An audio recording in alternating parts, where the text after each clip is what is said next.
Can you believe it is December 20th? I feel like we all deserve a round of applause. We're so close to the finish line. I don't know about you, but this is usually the time when the excitement really starts to build in my heart, right? Like December 20th. Christmas is just around the corner. School break is here. Holidays are coming. Gifts are starting to pile up under the tree. All my neighbors have their lights on. This is the time, when we start to walk a little bit lighter on our toes. We greet strangers with a smile and good tidings.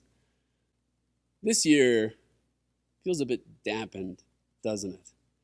Yeah, we've almost made it through 2020, but many of us are still feeling the bruises of a tough year. And many are facing into an uncertain future in the new year. Let's be honest, there's not as much to look forward to this year, is there? We won't be packed together for our Christmas Eve services. We might not get to see many of our loved ones over the break. We're definitely not experiencing the joyful connection between ourselves and strangers because we're all wearing masks and we're all keeping our distance.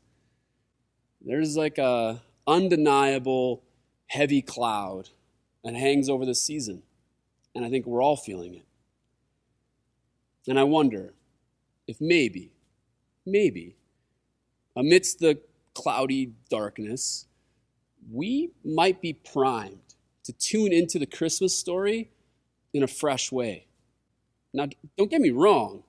The story of Christ coming is beaming with hope and joy and new life. And I believe that all the normal hype and passion of the Christmas season allows us to receive the story in powerful ways. But that's just not the mode I'm in this year. And I imagine many of you are feeling the same. But let's see what happens when we enter into this story with fresh eyes, looking from a fresh vantage point. What do we see? What do we experience? This morning, we're going to read from the Magnificat, from Luke chapter 1. This is among the most familiar Christmas Bible passages. It's Mary's song of praise and rejoicing as she receives the amazing news that she's going to give birth to the Son of God. And it's a song that pairs so well with the normal joy and wonder and enthusiasm that we're used to at Advent. But maybe there's a bit more bite to this passage than we're used to noticing. Let's give it a read. My soul glorifies the Lord, and my spirit rejoices in God, my Savior, for he has been mindful of the humble state of his servant.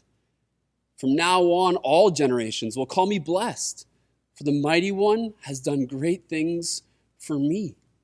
Holy is his name. His mercy extends to those who fear him from generation to generation. He has performed mighty deeds with his arm. He has scattered those who are proud in their inmost thoughts. He has brought down rulers from their thrones, but has lifted up the humble. He has filled the hungry with good things, but has sent the rich away empty. He has helped his servant Israel, remembering to be merciful to Abraham and his descendants forever, just as he promised our ancestors. Do you hear the familiar echoes of celebration? Praises to God for his mercy and care, the blessings of the Mighty One. Do you also hear the angst? There's an undertow to this passage that seems to be rising to the surface a bit more for me this year. Scattering the proud, dismissing tyrants, bringing down rulers, and putting the humble in their place, sending away the rich and filling the hungry. Maybe we're used to the heartwarming message of God having favor on a modest young woman, but there is truly a sharpness to this song. I don't know, maybe it's just because I'm feeling extra prickly this season, but I'm feeling the edge of this passage. But I'm not alone. What it says is the language, not of sweet maidens, It speaks of dethroning the mighty and exalting the lowly, of filling the hungry and sending the rich away empty. Mary's praise to God is a revolutionary battle cry. Mary is declaring that God is on the move. He's doing a good work. And whatever it is that God is about to do, it will be good news for the poor and bad news for the proud and the rich. The wondrous message that God was going to elevate this humble girl, it was a sign that many others like her would also be lifted up, and that many others would be brought down. The good news that God was coming into the world was loaded with the reality that he was not coming to leave things as they are. No, he was coming to flip things over, to disrupt the social order. God was coming to care for those who have been overlooked and ignored. God was coming to set things right. These are the seeds of the gospel. Gospel in the way it was originally used. Gospel, as you know, was a political term. It was a declaration of good news for the people. Not simply a warm slogan that could be tossed on a billboard, but a declaration that something was happening that would shape the fate of the community. The gospel song of Mary is a declaration of hope, mercy, blessing, and disruption, upheaval, revolution. This is the song we are invited to sing. We are invited to join the chorus with Mary to declare to the world, to declare to ourselves that God has come to set things right. As Walter Brueggemann says, it would take practice to learn to sing this way, to sing about the revolution that God is undertaking that centers in Jesus.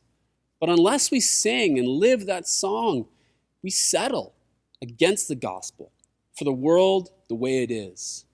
The news of Advent is that God is on the loose and appearing soon in unexpected places.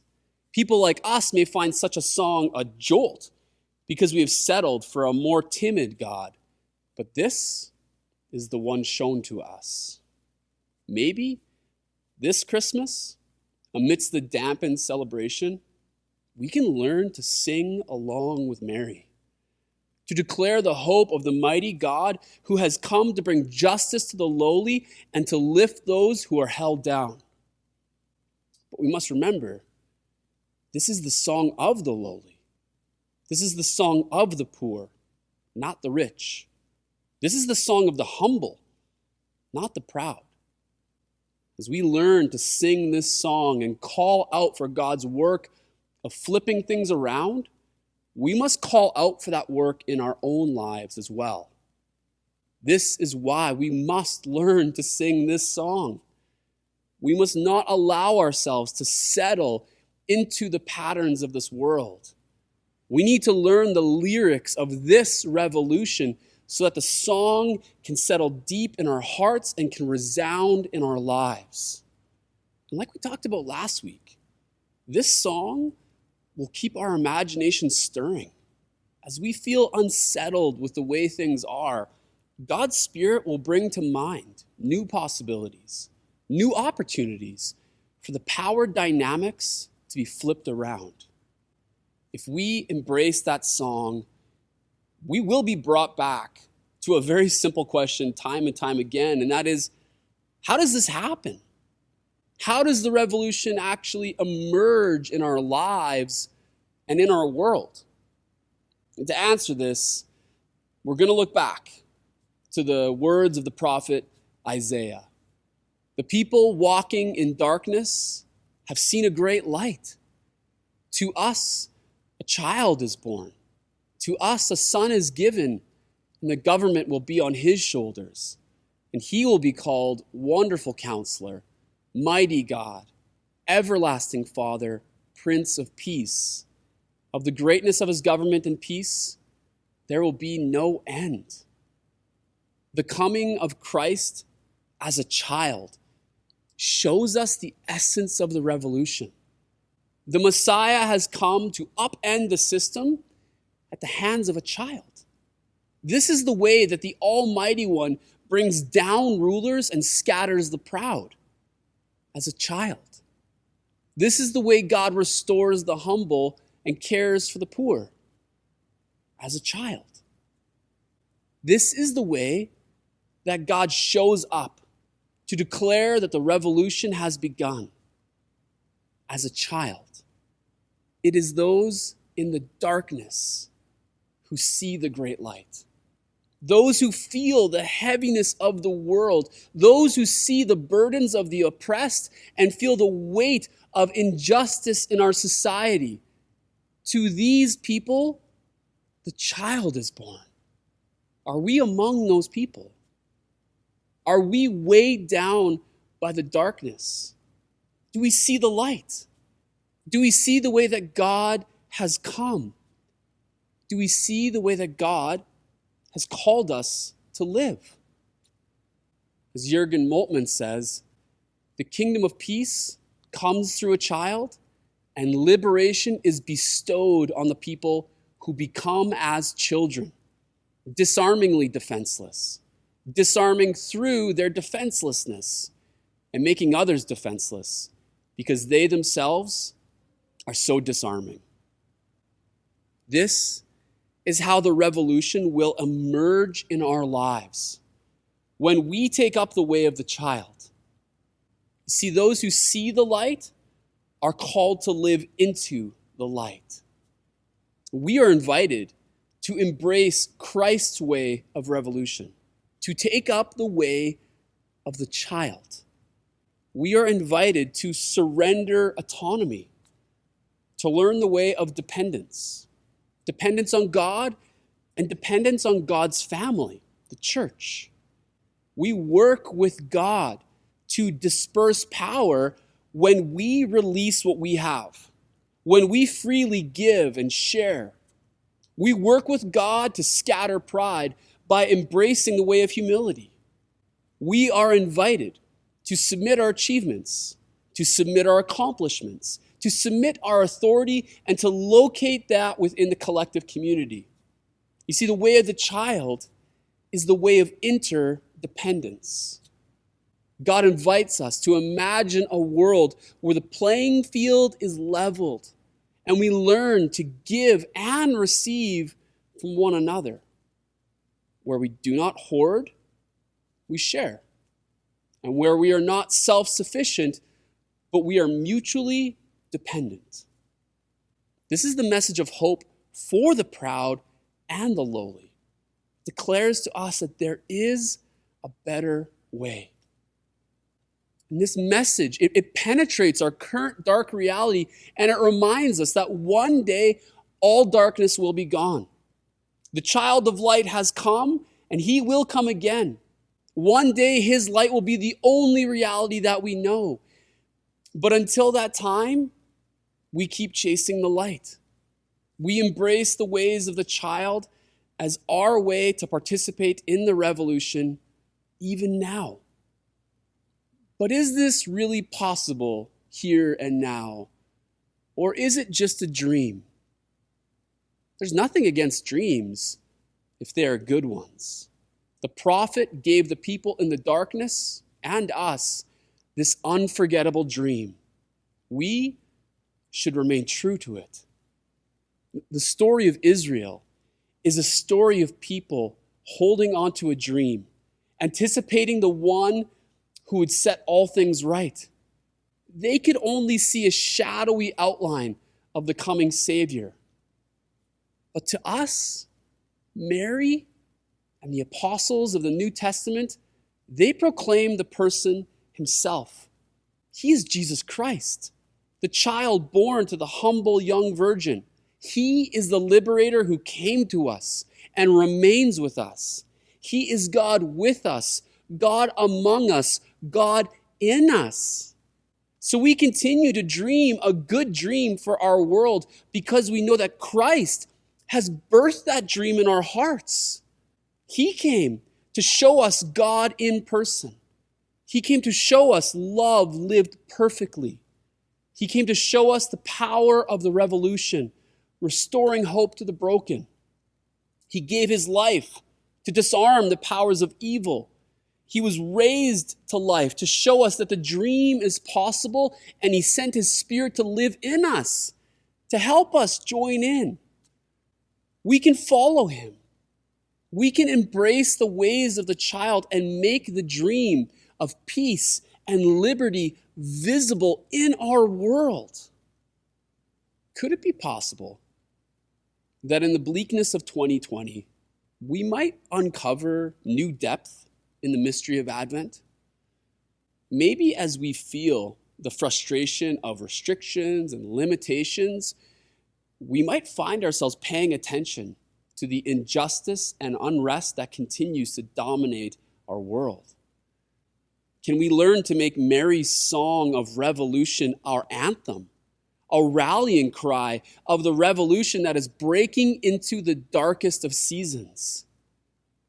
Let's not be afraid to dream a good dream, to imagine the ways that Christ is working to disrupt the patterns of our lives in order to bring about something even greater. Let's dream about the ways our church, our city, our world could be transformed as we allow the light to break in. And as we learn to walk in the revolutionary ways of Christ, the child. So how do we dream a good dream for the world when it seems like there are so many things that are falling apart, when there are so many broken dreams in the world? Well, I think that when we experience the reality of broken dreams, whether it's something as small as our Christmas plans being canceled, or something as deep and wide as the loss of a loved one or the loss of a job, there is latent in those broken dreams the potential for greater compassion and generosity. Because, as Mary's song states, the revolution takes hold in the people who know loss, who have experienced that life is not fair, who are empty and in need of being filled. It means that they have to look beyond the circumstances of their lives for something new.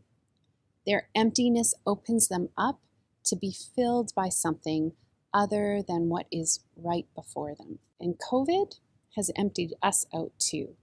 We have been emptied of our everyday rituals and the rituals of the weeks and the years that in the past have helped sustain us. We miss things that really matter, and we look forward to when we'll have them back again. But this emptying has also helped us recalibrate and maybe appreciate what really matters. But this is also the time when things are being revealed that are not just or fair. And those who have been well acquainted with loss and injustice are now taking center stage. We are recognizing that those who are aging in our culture are not valued as they should be. Many seniors are lonely, and those who care for them are not valued or paid enough. We're dropping the ball when it comes to the seniors in our culture. Racism is being revealed not just in the States, but in our own country and province. Last week, racist comments were made about our own chief medical health officer by anti-mask protesters. Racism is alive and well here, too. Those who are most vulnerable have been left behind by our economic system. This week, you might have heard that it was announced that Mackenzie Scott, the former wife of Jeff Bezos, has given away $4 billion to nonprofits struggling because of COVID. She said that this pandemic has taken money from the most vulnerable who receive help through these nonprofits, while the rich just get richer.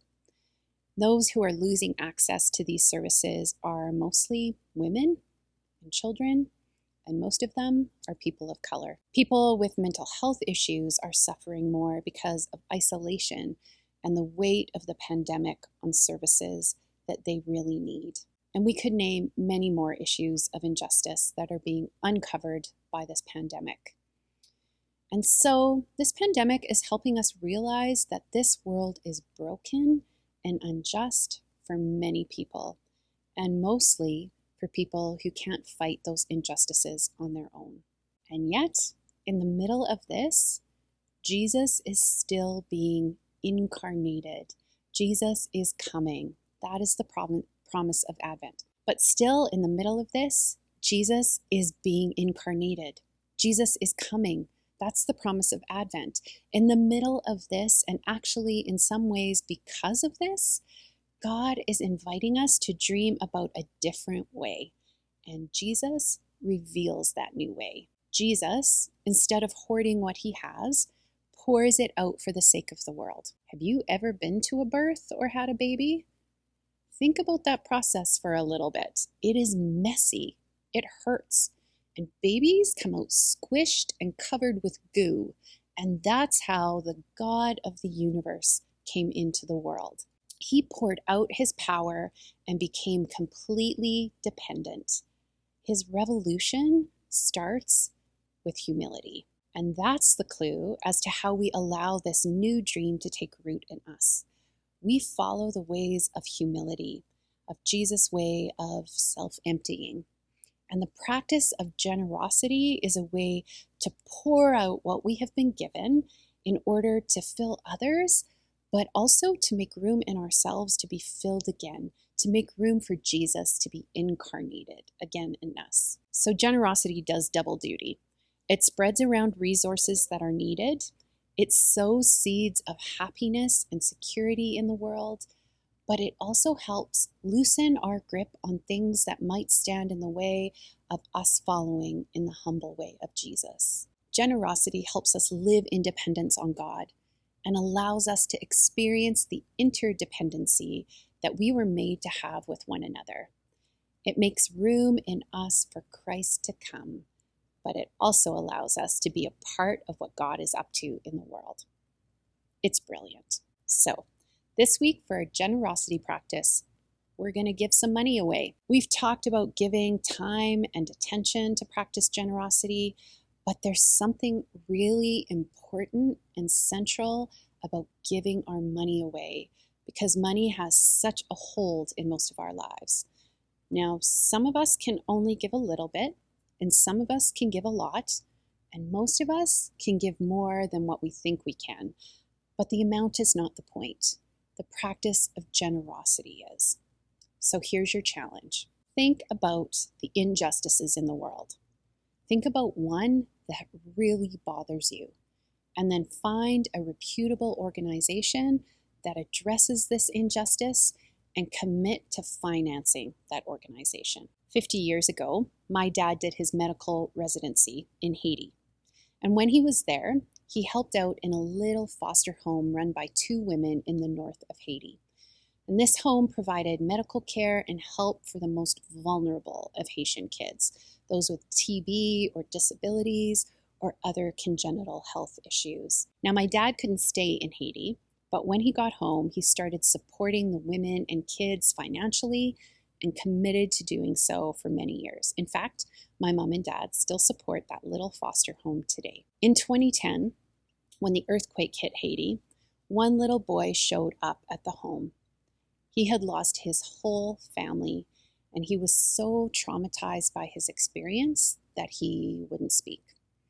Sometime after he arrived, he was invited to go with some of the workers to Port-au-Prince to pick up another little boy, and he decided to go along.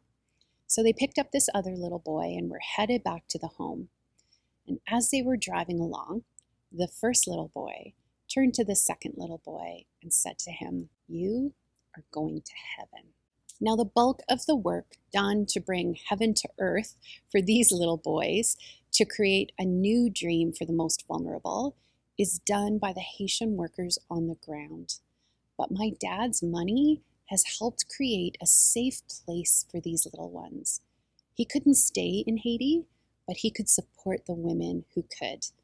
It was a way of staying connected to a cause that he really cared about. Now, maybe you care about prenatal health or orphaned kids or the foster care system. Maybe you care about Indigenous issues or domestic abuse or racial injustice or food insecurity. Find an organization that helps address those issues and throw your hat into the ring by giving them your money. We have two amazing organizations that we're supporting through our Advent giving. Hands at Work supports communities living in poverty in Zambia, And most of the on-the-ground work done there is done by Zambian women who take in vulnerable kids and look after them. Sons and Daughters supports foster families here in Saskatoon. Being a foster parent is really hard work, and most people can't sustain the work over the long haul. But Sons and Daughters is working to create support systems to help sustain those on the front lines who are providing support and stability to vulnerable kids in our city. You may not be able to be a foster parent, but you can help support those who can. There are many stories both of these organizations can tell of bringing heaven to earth, and supporting them financially is a way to be a part of that. So pick a cause, pick an organization. And here are a couple of pro tips for choosing. If you're choosing an organization or a cause that is happening in another country, choose one where the majority of the employees and leadership are citizens of that country. Do your homework so that you know you are supporting a cause that cares about justice and equality in their own organization. Choose an organization that really needs your resources, where the bulk of your money is going where it is needed most, and not to overhead costs or to bigwig CEOs. Now, that being said, just because there are organizations that you can't trust doesn't mean there aren't lots that you can. So don't let cynicism keep you from giving your money to really good things. And if you are already giving regularly to causes that you care about, and I know many of you are, here's another idea for being generous. Start putting money away every month. Keep a fund that you can use to help people as you come across needs that maybe only you can see and respond to. You don't get a tax write-off for this, and I would encourage you as much as you can to give this money away in secret. It will be a great way not only to share generously and experience the joy of doing so, but also to make sure you're giving simply because God has asked you to, and not to get recognition. Ask for God to bring people into your path who need it, and share liberally and graciously when you can, remembering that this is an expression of gratitude for all of the good things that God has given you. This week, let's give some cash away. Invest financially in God's new dream for the world by financing causes and organizations that fight injustice and bring heaven to earth. I promise it's going to be a great return on investment.